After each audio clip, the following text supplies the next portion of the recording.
अभी हम लोग बात करने वाले हैं एक बहुत ही इम्पॉर्टेंट डेवलपमेंट जो पूरे इंडियन हिस्ट्री के अंदर देखने को मिलता है।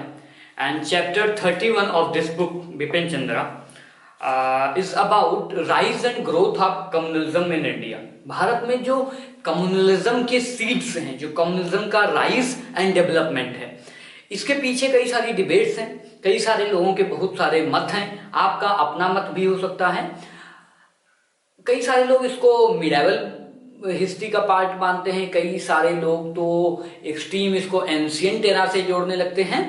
और बट जो इसका कम्युनलाइजेशन अपनी फ्रीडम स्ट्रगल के दौरान देखने को मिला कि 1920 के बाद किस तरह से पूरी की पूरी पिक्चर आपको बदल कर सामने आती है कि और इसका अल्टीमेटली रिजल्ट क्या होता है कि हम एक दो राष्ट्र बन जाते हैं। एक पाकिस्तान एक जो है इसका एक्सट्रीम रिजल्ट होता है, जिसका खामियाजा आज तक भी डिबेट्स में और आपको हर जगह देखने को मिलता होगा। बट क्वेश्चन ये है हमारे सामने कि जो कम्युनलिज्म है इसका डेवलपमेंट कैसे हुआ, ये कौन सी फिलॉसफी है, किस पर बेस्ड है, इस बारे में एक्सटेंसिव 3 चैप्टर लिखे गए हैं इस किताब में, 31, 32 एंड 33। वो हम सब देखेंगे। लेकिन अभी हम बात करते हैं जो 31 चैप्टर है। एंड इसमें सबसे पहले Bipin Chandra writes about 3 stages. He writes about 3 stages. उनका कहना यह है कि जो कम्युनलिज्म होता है, अब आपको पता है कम्युनलिज्म में जब 2 बेसिक चीजें, तो पहले आप ये याद रख दो कि कम्युनलिज्म में होने का सीधा मतलब है कि या तो दो या 2 से अधिक, ठीक है। जब कम्युनिटीज, वो भी कैसी कम्युनिटीज, रिलीजियस कम्युनिटीज एग्जिस्ट करेंगी तभी तो हॉस्टिलिटी आएगी। आप देखो, जैसे अगर एक ही रिलीजन है, सपोज करो पूरी दुनिया में एक ही धर्म है, तो इसका कॉन्सेप्ट का आने का कोई मतलब ही नहीं है। अगर सारी दुनिया के लोग एक ही जाति के हैं, एक ही धर्म के लोग हैं, तो भाई कम्युनिज्म नहीं आएगा। सभी लोग अगर एक ही जाति के हैं तो जाति व्यवस्था का कोई टर्म नहीं आएगा। सभी लोग अगर एक ही रेस के हैं तो रेसिज्म का कॉन्सेप्ट नहीं आएगा, ठीक है। सभी लोग अगर एक देश के हैं तो कई सारे राष्ट्र का जो कॉन्सेप्ट नहीं आएगा। सभी लोग एक ही देश के हैं अगर, तो ये आप जानो, ठीक है, कि 2 और मोर देन 2 रिलीजियस कम्युनिटीज का ये पूरा का पूरा खेल है। उनके डिफरेंसेस की बात है इसमें, और वही हम लोग जानेंगे। तो इनके बीच में ये कम्युनलिज्म का डेवलपमेंट के जो 3 स्टेजेस हैं, सबसे पहले in the book the 3 stages या 3 कोर एलिमेंट्स, उस पर हम लोग बात कर लेते हैं। जो पहले सबसे इंपॉर्टेंट इसका जो पहला स्टेज होता है कम्युनलिज्म के डेवलपमेंट का, वो ये है, इसमें ये इस बात पर जोर दिया जाता है कि कॉमन जो है क्या है, कॉमन इंटरेस्ट पर बात कही जाती है। कॉमन इंटरेस्ट का क्या मतलब होता है कि जैसे कोई पीपल है, कोई पर्सन है, ठीक है, कोई पीपल है, वो क्या चाहता है कि जो हमारी तरह से ही हमारे धर्म के जो और लोग हैं उनका क्या है, एक कॉमन इकोनॉमिकल इंटरेस्ट है, कॉमन इंटरेस्ट है, कॉमन पॉलिटिकल इंटरेस्ट है एंड कॉमन सोशल इंटरेस्ट है। तो पहला स्टेज यही होता है जब पहली बार लोगों को ये रियलाइज होता है कि नहीं हम तो क्या है, हम और अगर कोई हिंदू है या कोई मुस्लिम है, आप you are free to have your own assumption, ठीक है, कि हम मुस्लिम है तो वो मुस्लिम ही है, उसके हमारे इंटरेस्ट एक है। पहली बार ये जेनेसिस होने लगता है हमारे माइंड में। यहीं पर कुछ लोग इसको फॉल्स, इसी फेज को कुछ लोग ऐसे भी कहने लगते हैं, आइडेंटिटी देने लगते हैं। अगर इसी के साथ थोड़ा राष्ट्रवाद आ जाएगा तो कुछ लोग कहेंगे कि हम मुस्लिम नेशनलिस्ट हैं। क्या है, मतलब नेशनलिस्ट तो हैं लेकिन मुस्लिम नेशनलिस्ट हैं। फिर दूसरा टर्म है कि नेशनलिस्ट तो हैं लेकिन हिंदू नेशनलिस्ट हैं। ऐसे ही सिख में, सभी रिलीजन में। तो पहले देखो कि ये कम्युनिटी टर्म आ गया कि नहीं, this is the very core philosophy of first stage development of communalism. तो जब ये इंटरेस्ट आता है तो यही इंटरेस्ट का जो एक और एक्सटेंशन फॉर्म होता है, जिसमें क्या होता है, कॉमन इंटरेस्ट पर बात कही जाती है। इसमें कोई हॉस्टिलिटी नहीं है, इसमें कोई गुस्सा नहीं है, कोई वेमेननेस नहीं है, there is no animosity, no antagonism, ठीक है, ये सारी चीजें नहीं है। अब जो दूसरा फेज आता है कम्युनलिज्म का, उसमें ये होता है कि पहली बार ये रियलाइज होता है कि जो multi religious country like India, क्या है, जो मल्टी रिलीजियस सोसाइटीज होती हैं, क्या मल्टी रिलीजियस सोसाइटी है जैसे इंडिया, ठीक है। अब इसमें क्या होगा कि पहली बार डाइवर्जेंस का काम आया। क्या आया? डाइवर्जेंस। डाइवर्जेंस आ गया। किसमें डाइवर्जेंस आएगा? वो चाहे वो व्यूज में, ओपिनियन में या टेस्ट में। टेस्ट का मतलब खाने वाला टेस्ट नहीं, हर एक चीज का टेस्ट। ये डाइवर्जेंस आएगा किस लिए? मल्टी रिलीजियस सोसाइटी में, कि जो हिंदू का इंटरेस्ट है, जो हिंदू के व्यूज हैं, जो हिंदू का फेद है, वो मुस्लिम्स के फेद से अलग है। पहले स्टेज में ये नहीं था। पहले स्टेज में केवल अपने इंटरेस्ट पर बात करना है, ठीक है। इसका ये मतलब नहीं कि हम दूसरे को के इंटरेस्ट से खुद को गलत कहते हैं, लेकिन दूसरे में डाइवर्जेंस आने लगते हैं, ठीक है। क्या आता है? पहली बार डाइवर्जेंस देखने को मिलता है, इंटरेस्ट का डाइवर्जेंस देखने को मिलता है। तो ये it is a core philosophy जो दूसरे स्टेज में देखने को मिलता है। और खासकर ये मल्टी रिलीजियस सोसाइटी है, तो अगर एक मुस्लिम हिंदू से अलग है, फिर सिख आ जाएंगे, ठीक है, कि सिख हिंदू से किस प्रकार से अलग हैं, या सिख मुस्लिम से किस प्रकार से अलग हैं, तो इसमें डाइवर्जेंस देखने को मिलता है एक दूसरे के प्रति। हालांकि एनिमोसिटी, हेट्रेड एंड वायलेंस अभी इंटर नहीं करता है। उसके लिए हमें चलना पड़ेगा तीसरे स्टेज में, जो थर्ड स्टेज ऑफ कम्युनिज्म है, उसमें एंट्री मारता है। क्या? थर्ड स्टेज में हेट्रेड क्या आता है? जो कम्युनिज्म का थर्ड स्टेज है, इसी का कारण है कि इंडिया के 2 पार्टीशन हो गए, ठीक है। अभी 3 हो गए, ऐसा कह लो, ठीक है। तो ये आप देखने की कोशिश करें। जो थर्ड स्टेज है उसमें क्या होता है? पहली बार क्या आता है? हेट्रेड को जगह मिलती है, ठीक है। जो एनिमोसिटी एक टर्म होता है ना, एनिमोसिटी, ठीक है, एंटोगोनिज्म, ठीक है, कि पहली बार वायलेंस का यूज किया जाता है, ठीक है, जिसको कहते हैं हॉस्टिलिटी ना, हॉस्टिलिटी, हॉस्टाइल हो जाना। अब यहां पर क्या होगा? जो मुस्लिम है या जो हिंदू है या जो सिख है, वो एक दूसरे के प्रति हॉस्टाइल होना शुरू हो जाएगा। और इसीलिए जो ये थर्ड स्टेज है, ये एक्सट्रीम स्टेज कही जाती है। क्या? एक्सट्रीम स्टेज कही जाती है।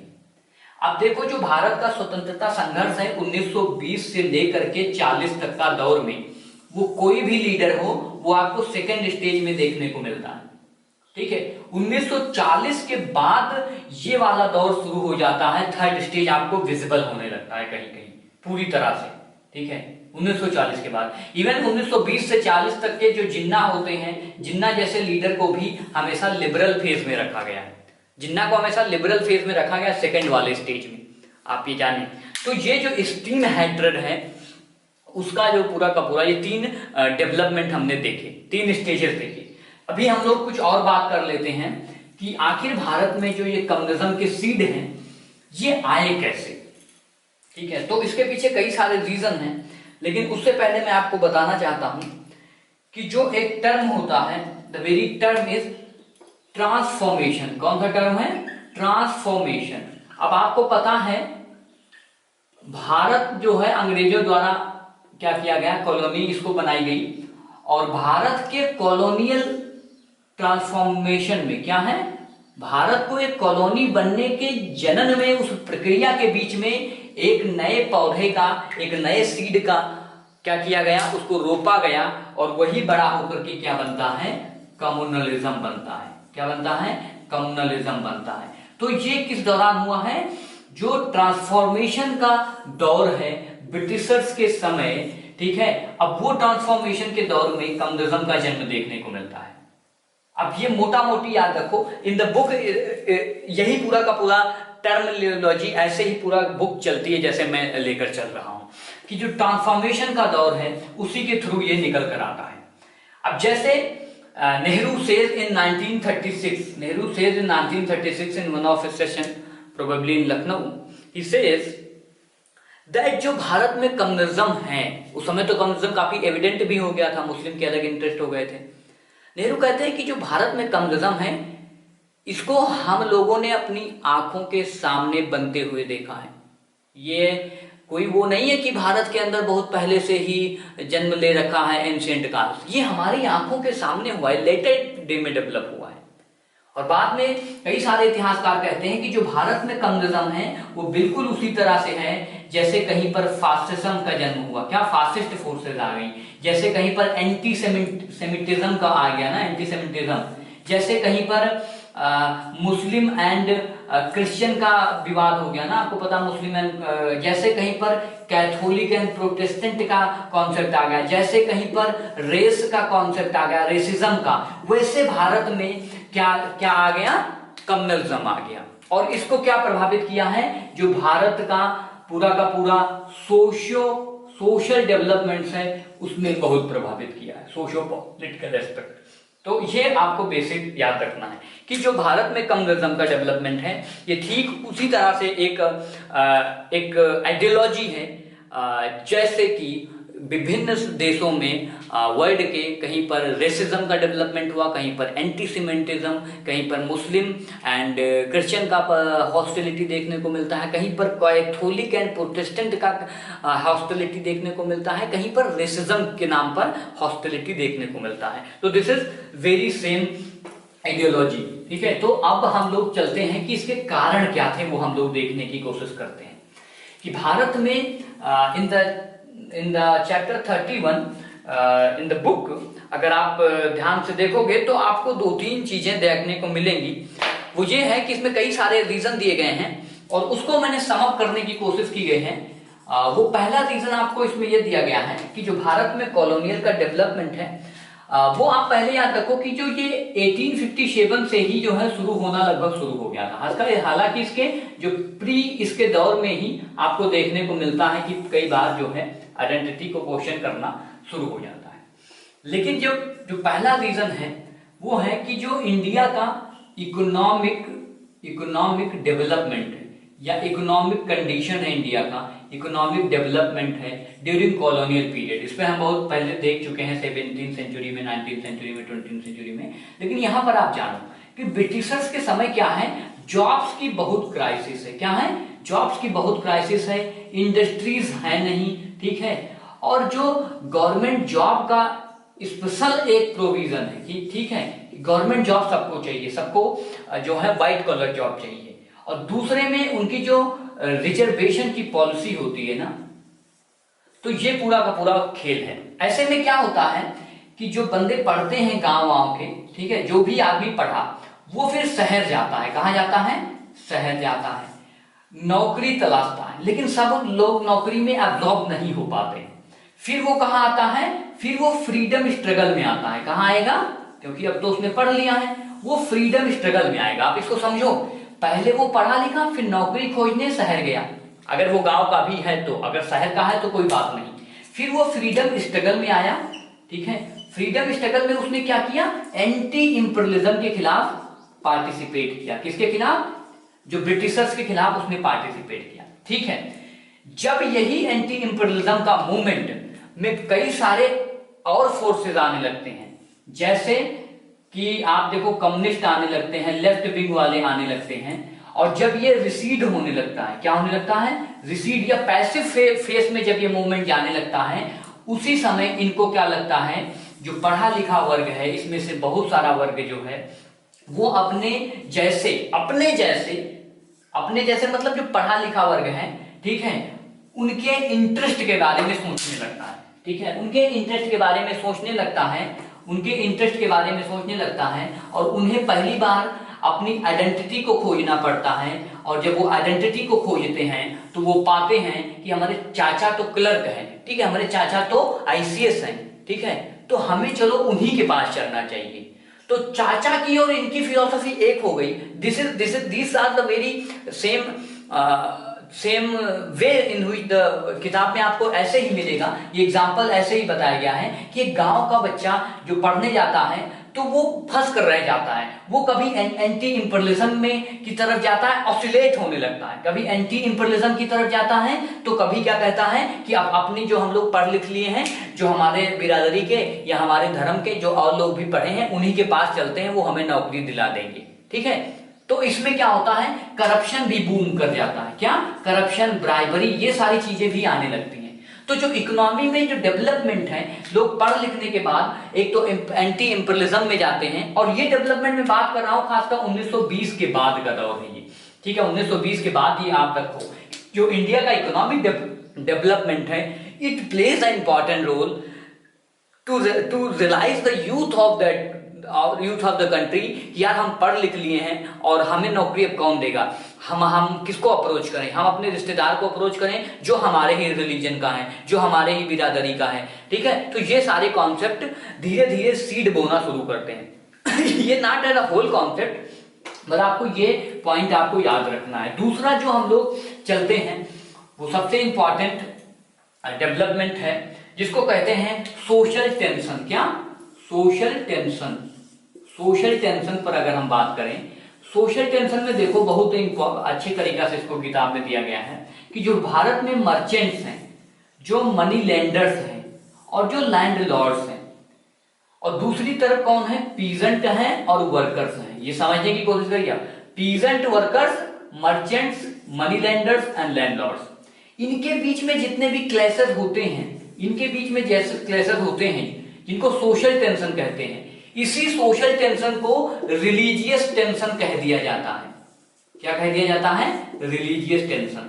आप देखो 1873 के आसपास बंगाल में पबना में एक बहुत बड़ा विद्रोह होता है किसानों का, जिसमें हिंदू और मुस्लिम साथ में मिलकर जमींदारों को हराते हैं, ठीक है। लेकिन आप देखो जब यही समय और बढ़ता है तो मालाबार में आपको पता है जो मापिला विद्रोह हुआ था। हालांकि उसको इतिहासकारों में बहुत बड़ा वर्ग है जो जहां पर कम्युनल कलर नहीं देता है, लेकिन एक वर्ग ऐसा भी है जो कहता है कि नहीं, वो ऑपरेशन था, वहां पर कम्युनलाइज कर दिया गया पूरे के पूरे। जो मापिला विद्रोह हमने देखा था उसको बहुत डिटेल में नॉन कोऑपरेशन के समय 1920-22 के समय, वहां पर क्या होता है, अगर लैंडलॉर्ड, मर्चेंट और ये सब हिंदू हैं और इनके ऊपर अगर पीजेंट और वर्कर्स अटैक करता है तो ये बचने के लिए कहते हैं कि ये तो अरे हिंदू का रिप्रेशन किया जा रहा है, अगर मुस्लिम पीजेंट अप्रेस कर रहा है तो मुस्लिम हमें दबा रहा है। और इसका उल्टा भी है, अगर कहीं कहीं पर आप देखो बंगाल के अंदर तक या कहीं पर कई केसेस ऐसे भी आपको देखने को मिलते हैं जहां पर मुस्लिम मेजॉरिटी में जमींदार हैं, ठीक है, और अगर वहां पर मुस्लिम जमींदार हैं तो हिंदू का जो पीजेंट है, वर्कर्स है, उन पर रिप्रेशन करेगा, तो सेम चीज वहां पर देखने को मिलती है। हालांकि 20वीं सेंचुरी के बाद का मैं बात बता रहा हूं सिचुएशन, ये ऐसे कम्युनलाइज किया गया सिचुएशंस को, ठीक है। आप ये समझने की कोशिश करें कि जो पीजेंट वर्कर्स हैं उनके ऊपर जो ऑपरेशन होता है, ठीक है, उसको हमेशा कलर दे दिया जाता है कि ये तो बेचारा वो किसान, उसको क्या मतलब यार, अपनी वो टेंशन में हो जाता है ना, उसको मतलब कंफ्यूज करके लोग कर देते हैं कि हम अपने अधिकार के लिए लड़ रहे हैं, बट इसको कौन सा कलर दिया जा रहा है? इसको रिलीजियस का कलर, रिलीजन का कलर देने की कोशिश की जा रही है। तो भारत में जो सोशल टेंशन है, चाहे वो मनी लेंडर और जमींदार के बीच का हो, चाहे पीजेंट और फैक्ट्री मालिक के बीच का हो, उसको हमेशा कम्युनलाइज करना पड़ता किया गया। और जो तीसरा सबसे मोन्यूमेंटल एग्जाम्पल है वो आप सभी लोग जानते हैं, वो है डिवाइड एंड रूल। क्या है? Divide and rule. अब डिवाइड एंड रूल पॉलिसी किसकी है?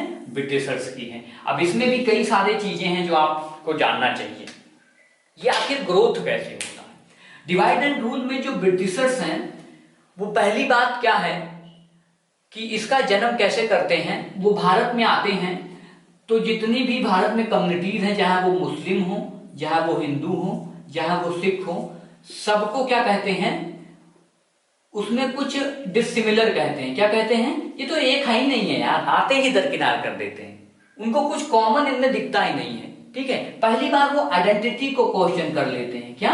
आइडेंटिटी को क्वेश्चन करते हैं, कहते यार तुम तो मुस्लिम हो, तुम तो हिंदू हो, ठीक है। ये 1857 से ही आपको पूरा का पूरा खेल देखने को मिल जाता है, वो बताने की जरूरत नहीं है मुझे। दूसरा ये क्या है, इनके सामने कोई भी कम्युनल डिमांड लेके जाई जाती है। कौन सी डिमांड? Communal demand. तो वो तुरंत मान लेते हैं, ठीक है। मतलब आप सोचो कि 1885 से लेकर के 1905 तक कांग्रेस की कोई बहुत बड़ी मांग नहीं मांगी जाती है, लेकिन 1906 में मुस्लिम लीग बन जाती है। आप सोचो क्या बन जाती है? मुस्लिम लीग की मांग तुरंत मान लेते हैं ये लोग। कांग्रेस की कोई मांग नहीं माने, लेकिन मुस्लिम लीग की मांग मान लेते हैं। इसी तरह 1932 में आप देखो, हम लोगों ने देखा था, कम्युनल अवार्ड को फिर मान लिया जाता है ब्रिटिश के द्वारा। तो ये बहुत इंपॉर्टेंट रोल प्ले करता है। दूसरा इनका जो सबसे बड़ा हथियार था सेपरेट इलेक्टोरेट। क्या? Separate electorate. इस पर हम लोग बहुत पहले ही बात कर चुके हैं।